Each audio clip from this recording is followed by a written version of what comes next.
The town of Fairview, nestled deep in the heart of Pennsylvania, was the kind of place where time seemed to stretch and bend without much change.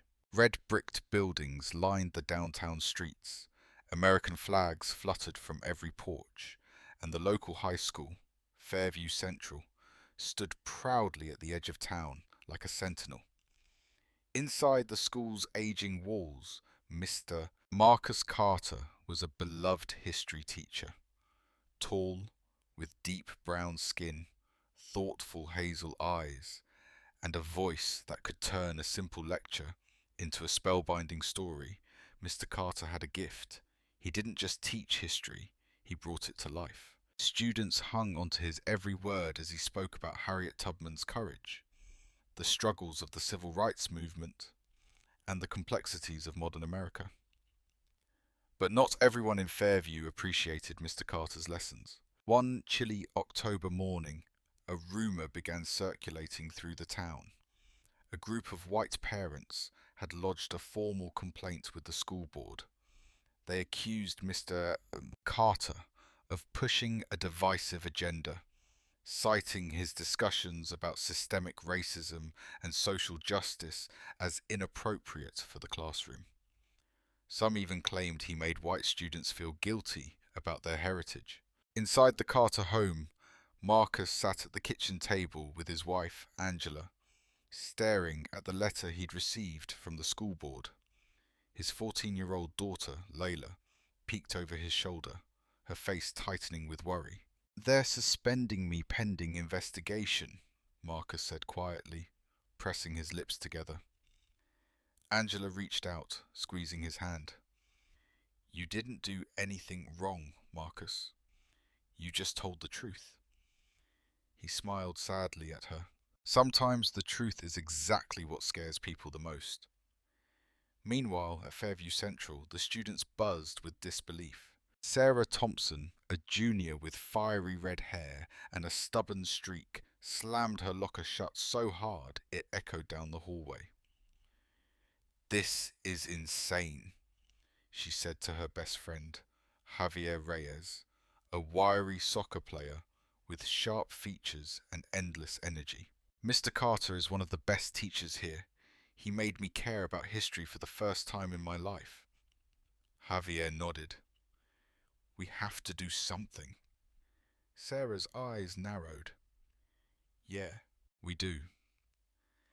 As they walked to their next class, an idea began to form in Sarah's mind. Something bold, something undeniable. Mr. Carter had fought to teach them the truth. Now it was their turn to fight for him. By the end of the day, Sarah had recruited a small but passionate group of students. Javier, of course, was all in. Then there was Grace Miller, the quiet, analytical student council secretary. Devon Brooks, a tall black senior and captain of the debate team, and Emmeline Gwynn, who brought an organizational sharpness that no one else could match. They met that evening at the Fairview Public Library, huddled together at a corner table, their backpacks thrown on the floor, faces lit by the flickering overhead lights. "We can't just start a petition," Sarah said. "They'll riot. We need something bigger, something they can't ignore." "A sit-in," suggested Grace. "Walkout," Devon said firmly. A full school walkout. The group fell silent, considering the gravity of his words. "A walkout would hit the school where it hurts. Attendance numbers," Emily said, pushing her glasses up her nose. "The district cares about numbers more than anything." Javier leaned forward, his voice low but urgent. "It'll have to be organized. We can't just run out of the building and hope it works." Sarah pulled out a notebook and clicked a pen. "Okay, here's what we need. Flyers, announcements on social media, and we need to pick a date. Soon, before they make their final decision." They spent the next 3 hours planning, writing, and strategizing. By the time they left the library, their plan was set.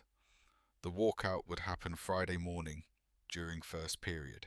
Every student willing to participate would stand up from their desk at exactly 9 o'clock a.m. and walk out to the football field, where they would stage a peaceful demonstration demanding Mr. Carter's reinstatement. The following day, the school buzzed with whispered conversations. Flyers appeared tucked into lockers, slipped under textbooks, even scrawled in bathroom stalls. Stand for Mr. Carter. Friday, 9 o'clock a.m. Football field. Teachers noticed, of course, but most turned a blind eye. Some even smiled faintly when they saw the messages. Not everyone was supportive, though. As Sarah left math class, she found herself confronted by Josh Callahan, one of the ringleaders of the group that had complained about Mr. Carter. "You're wasting your time," Josh sneered, blocking her path. He was taller than Sarah by a good 6 inches, but she stood her ground. "He's not coming back. People like him don't belong here." Sarah felt her fists clench, but she forced herself to stay calm. "People like him?" she said quietly. "You mean good teachers?" Josh flushed, but didn't respond. Sarah stepped around him without another word. Friday morning couldn't come fast enough. The morning of the walkout dawned crisp and clear. A thin layer of frost dusted the grass outside Fairview Central High, glittering like crushed glass in the rising sun. Inside the school, an electric tension filled the air. Students glanced at each other with wide, excited eyes, passing nods and secret smiles down the hallways.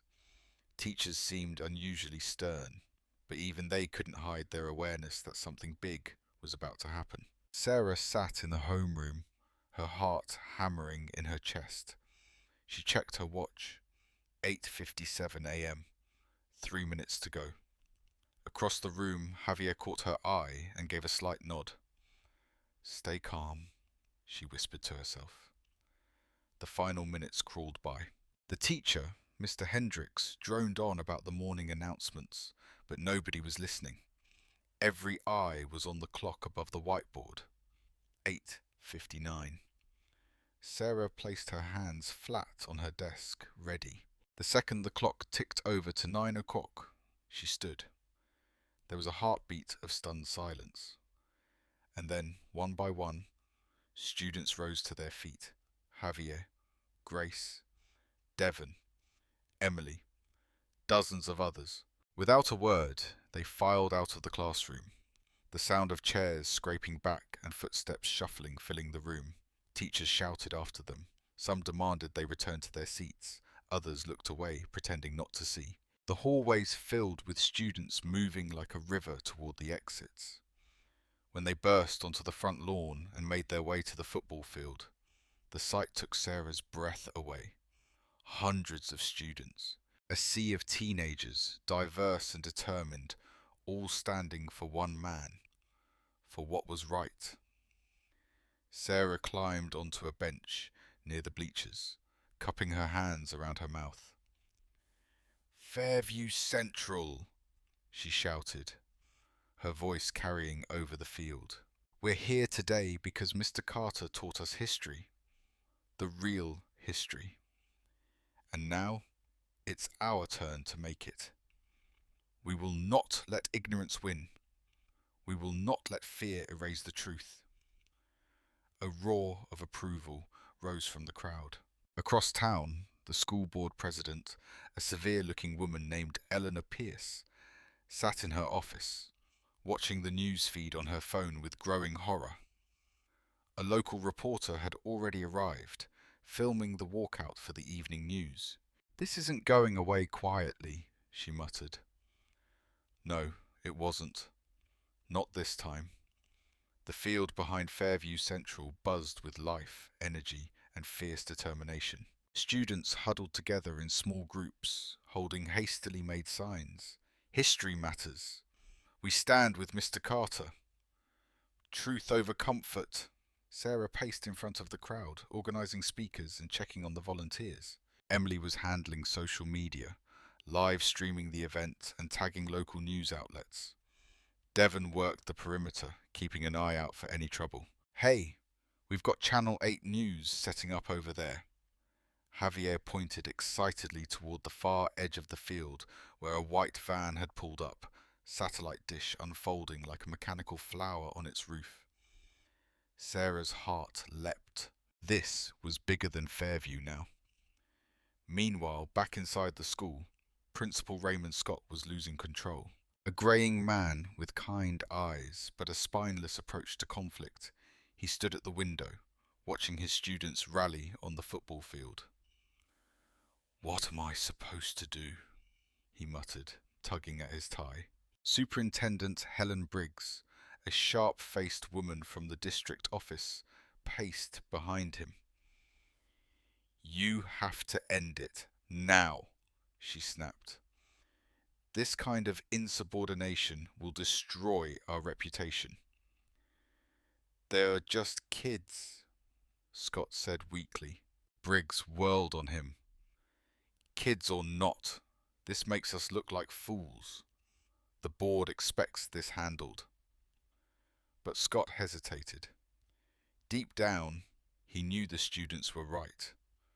Marcus Carter was an excellent teacher, passionate, dedicated, and fair. The complaints against him were rooted not in misconduct, but in a deep-seated fear of uncomfortable truths. Outside, Devon climbed up on the bleachers with a megaphone. "Listen up," he called. The murmuring crowd quieted. "We're making history today. And if anyone tells you that standing up for what's right is wrong, remember what Mr. Carter taught us. The arc of the moral universe is long, but it bends toward justice." Cheers erupted. Sarah looked around and saw that nearly half the school was there. Freshmen to seniors, athletes, theatre kids, band members, nerds, rebels. A true cross-section of Fairview's future. At the edge of the field, a group of teachers watched silently. Some crossed their arms in disapproval. Others smiled softly, pride flickering in their eyes. Meanwhile, inside Town Hall, Eleanor Pierce paced furiously as her phone buzzed over and over again. Angry emails, news alerts, parent messages, both supportive and furious. This was spiraling far beyond what she had intended. By noon, the news was everywhere. Fairview students walk out in protest over history teachers' suspension. Clips of the demonstration flooded Facebook and Instagram. How it stand for Mr. Carter trended locally on Twitter. Across town, Marcus Carter sat in his living room, the television muted, his hands shaking slightly as he read message after message pouring into his phone. "We believe in you, Mr. Carter. Thank you for teaching my daughter the truth. You're the best teacher Fairview has ever had." Angela sat beside him, tears brimming in her eyes. Layla sat cross-legged on the floor, clutching her phone, her face lit with hope. "You see?" Angela whispered. "They know the truth." Marcus nodded, overwhelmed by the tidal wave of support. He wasn't alone. His students, his kids, were standing up for him, and he would stand for them. By early afternoon, the demonstration on the football field had grown into something nobody in Fairview could ignore. Local activists from the nearby university showed up, waving professionally printed signs and passing out water bottles to the students. A mobile food truck even pulled into the school parking lot, offering free sandwiches to anyone participating in the rally. Sarah couldn't believe her eyes. "We actually started something," she breathed, standing beside Javier as the crowd around them swelled. Javier grinned, clapping her on the shoulder. "You didn't just start something, Sarah. You started a movement." At 1:00 p.m., the school board called an emergency meeting. Parents, teachers, and students packed into the Fairview Community Centre, murmuring anxiously as they waited for the session to begin. Eleanor Pierce banged the gavel on the table, calling the room to order. Her face was tight with anger, but also fear. She wasn't used to losing control. "We are here today to address the disruption caused by certain elements of our student body," she began, her voice clipped. "This situation is unacceptable. Discipline must be restored to Fairview Central." Boos erupted from the student section. Sarah, sitting between Grace and Devon, crossed her arms and glared. Eleanor continued. "As for the employment of Mr. Marcus Carter, the board has not yet rendered a final decision. However, we must prioritize the unity of our community over any one individual." Murmurs of disapproval rippled through the crowd. Sarah shot to her feet, unable to stay silent. "Mr. Carter is bringing us together," she shouted. "He's the best teacher we've ever had. He doesn't divide us. He tells the truth. Maybe that makes some people uncomfortable, but the truth isn't supposed to be comfortable." The room exploded in applause. Devon stood too, his deep voice booming across the room. "You're afraid of the truth because it means admitting we still have work to do, Mr. Carter taught us about the real history of this country. The good and the bad. And that's what education is supposed to be. Not fairy tales, not lies." More cheers. Caught off guard, Eleanor stammered, "Students are expected to listen, not dictate policy." A voice from the back of the room rang out, one of the teachers. "Maybe it's time we did listen to them." Others murmured agreement. Several parents stood up too. White, black, Latino. Tired of the division being stoked for political gain. Eleanor banged the gavel again, but the room had turned against her. In the chaos, Principal Scott leaned over to Superintendent Briggs and whispered, "We're not going to win this fight. Not against them, not today." Briggs looked furious but nodded. Meanwhile, outside the community centre, Marcus Carter parked his car along the curb. Angela squeezed his hand. "Go on," she said. "They need you." Heart pounding, Marcus stepped out of the car and walked toward the entrance. The noise from inside growing louder with every step.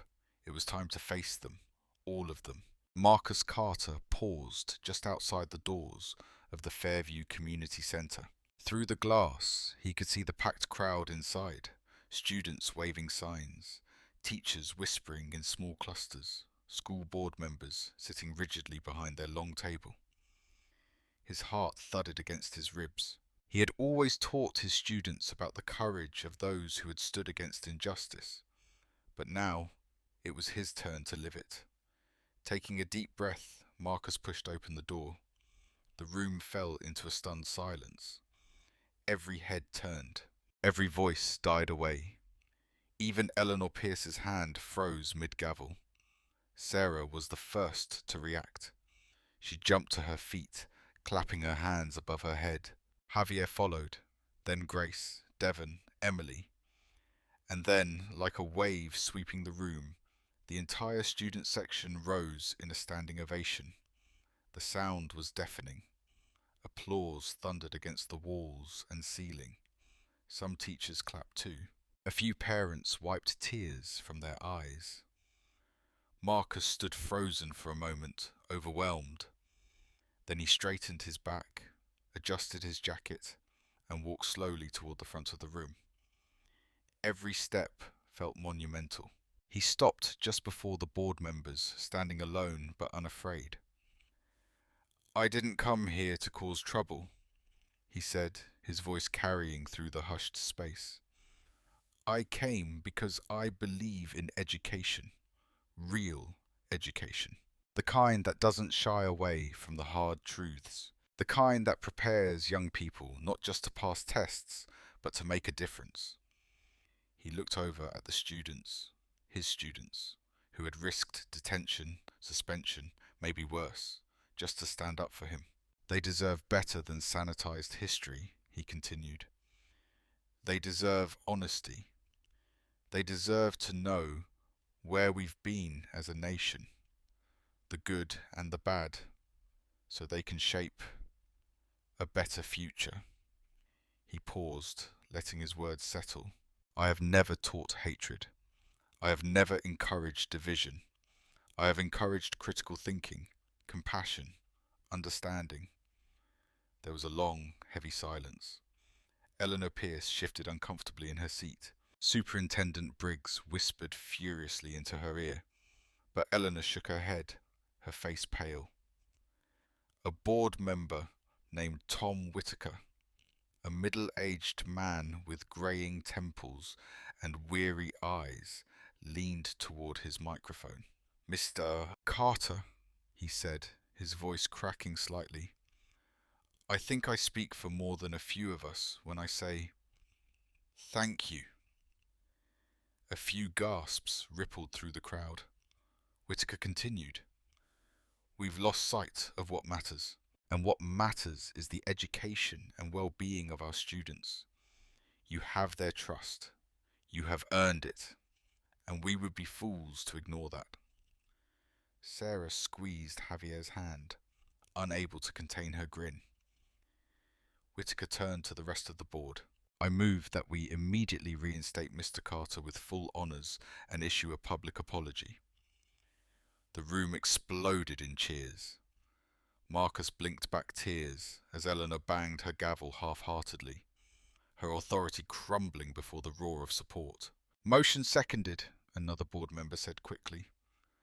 All in favour? Whitaker asked. A resounding chorus of aye filled the air. Eleanor, scowling, mumbled her vote under her breath. It was done.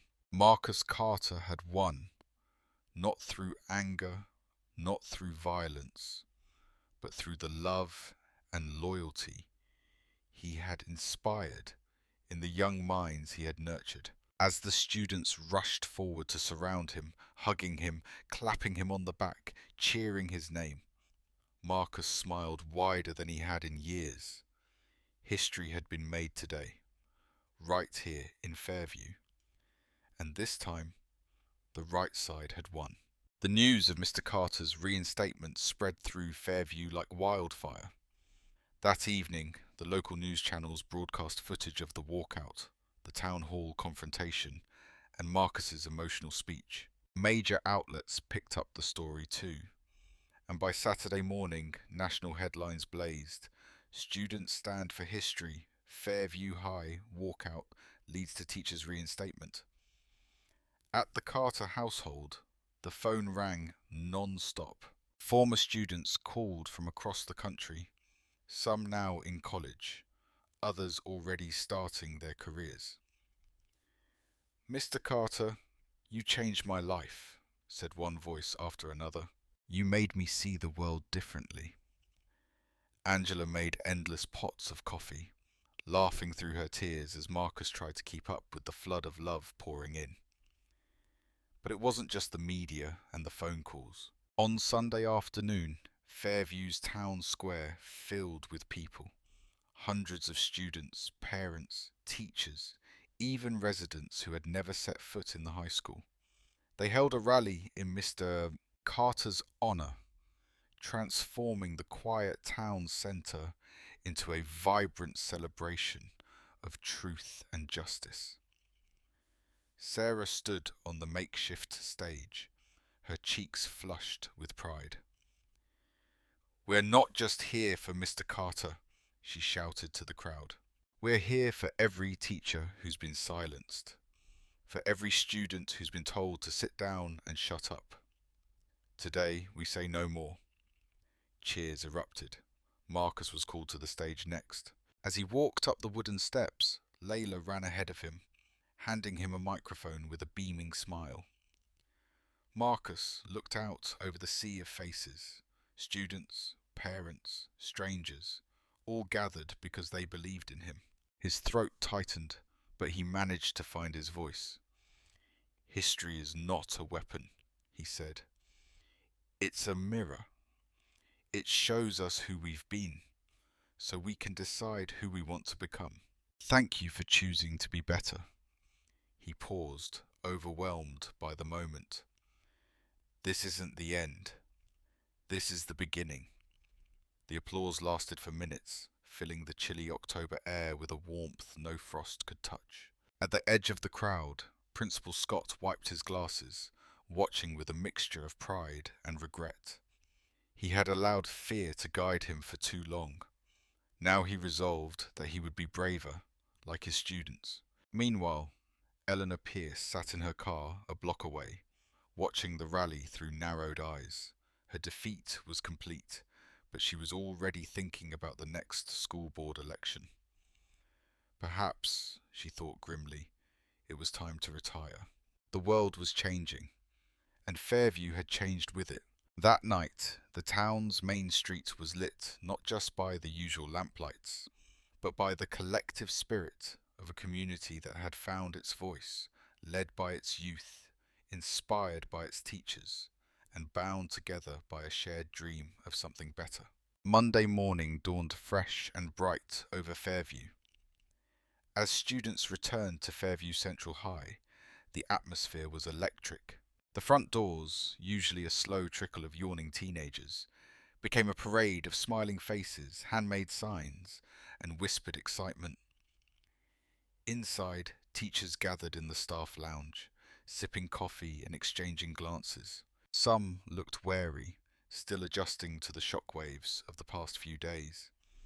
Others smiled proudly, as if their faith in their students, and perhaps in the very idea of teaching, had been reaffirmed. Principal Scott called a brief meeting before classes began.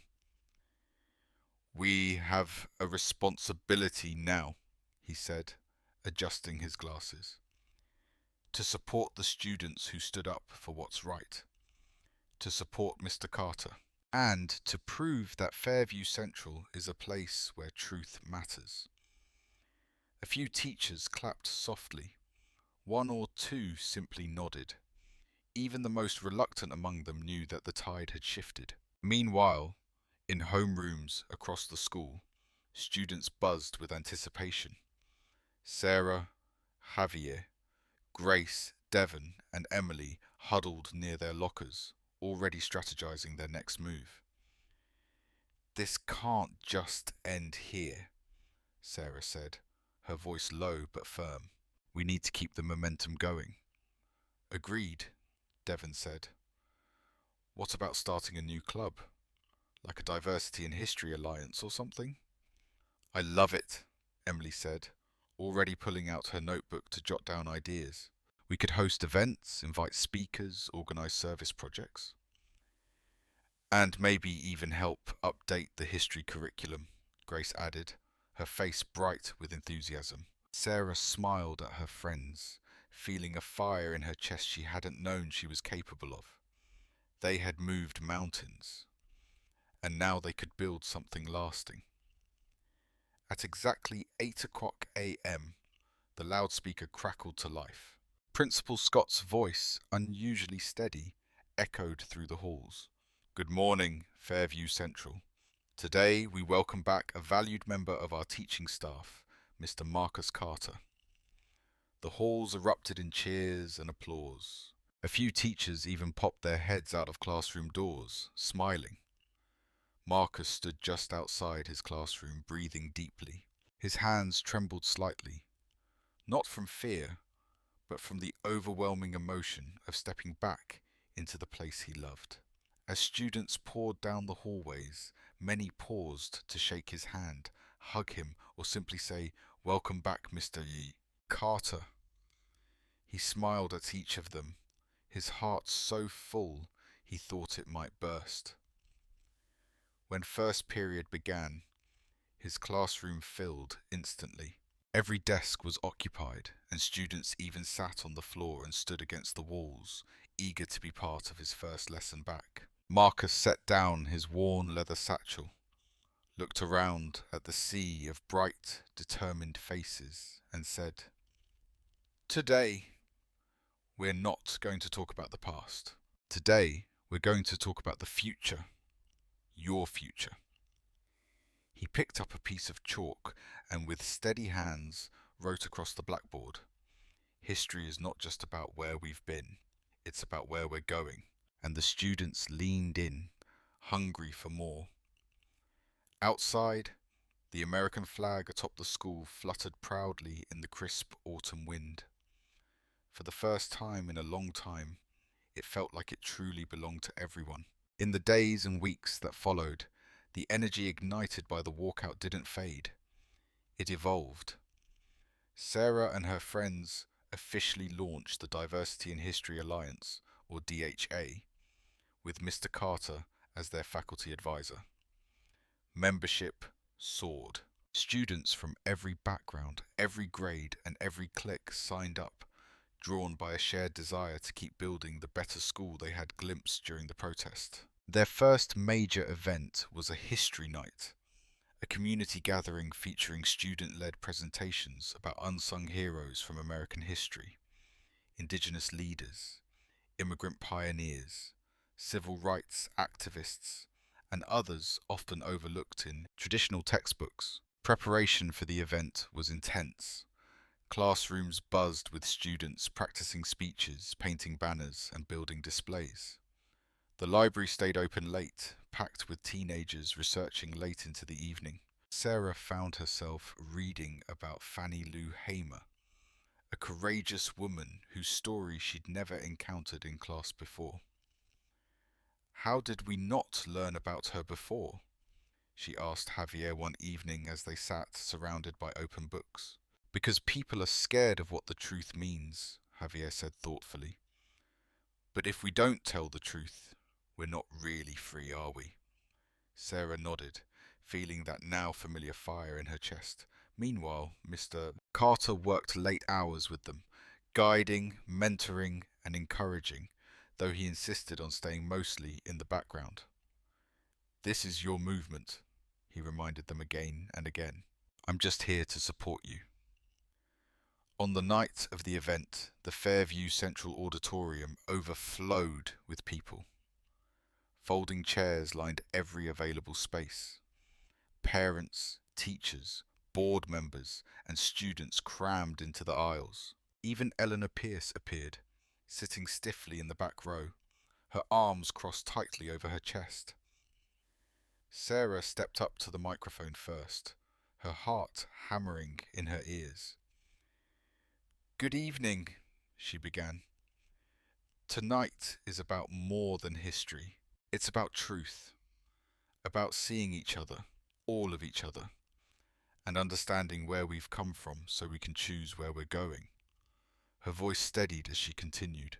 "It's about honoring the struggles, the victories, and the sacrifices that made this country what it is. And it's about making sure that every student, every teacher, and every voice is heard and respected." The audience erupted in applause. One by one, students took the stage, telling powerful stories that painted a richer, more honest portrait of American history. Layla Carter gave a moving speech about Ruby Bridges. Devon spoke passionately about Fred Korematsu and the Japanese internment camps. Emily presented on the history of Latino labor movements. Each voice added to the tapestry, weaving a story bigger and more beautiful than the sanitized pages of old textbooks. When it was over, the crowd rose in a standing ovation. Mr. Carter watched from the wings, his chest tight with pride. He had spent his career planting seeds of knowledge and courage, and now he was witnessing the blossoming of a new generation, stronger and braver than he had ever dared hope. Fairview Central wasn't just changing, it had already changed, and it was never going back. Months later, Fairview Central buzzed with a new energy, one of purpose, inclusion, and hope. The Diversity and History Alliance thrived, hosting monthly events, bringing in guest speakers, and even working with the school board to revise the curriculum. Thanks to their efforts, Fairview students now studied a broader, deeper history, one that honoured all voices, all stories. Sarah, once just a quiet junior who kept her head down, became a fierce leader, admired by students and staff alike. Javier, Grace, Devon, and Emily each found their own paths, carrying the lessons of that pivotal autumn into every corner of their lives. Mr. Carter remained their steadfast mentor, guiding without overshadowing, challenging without condescending.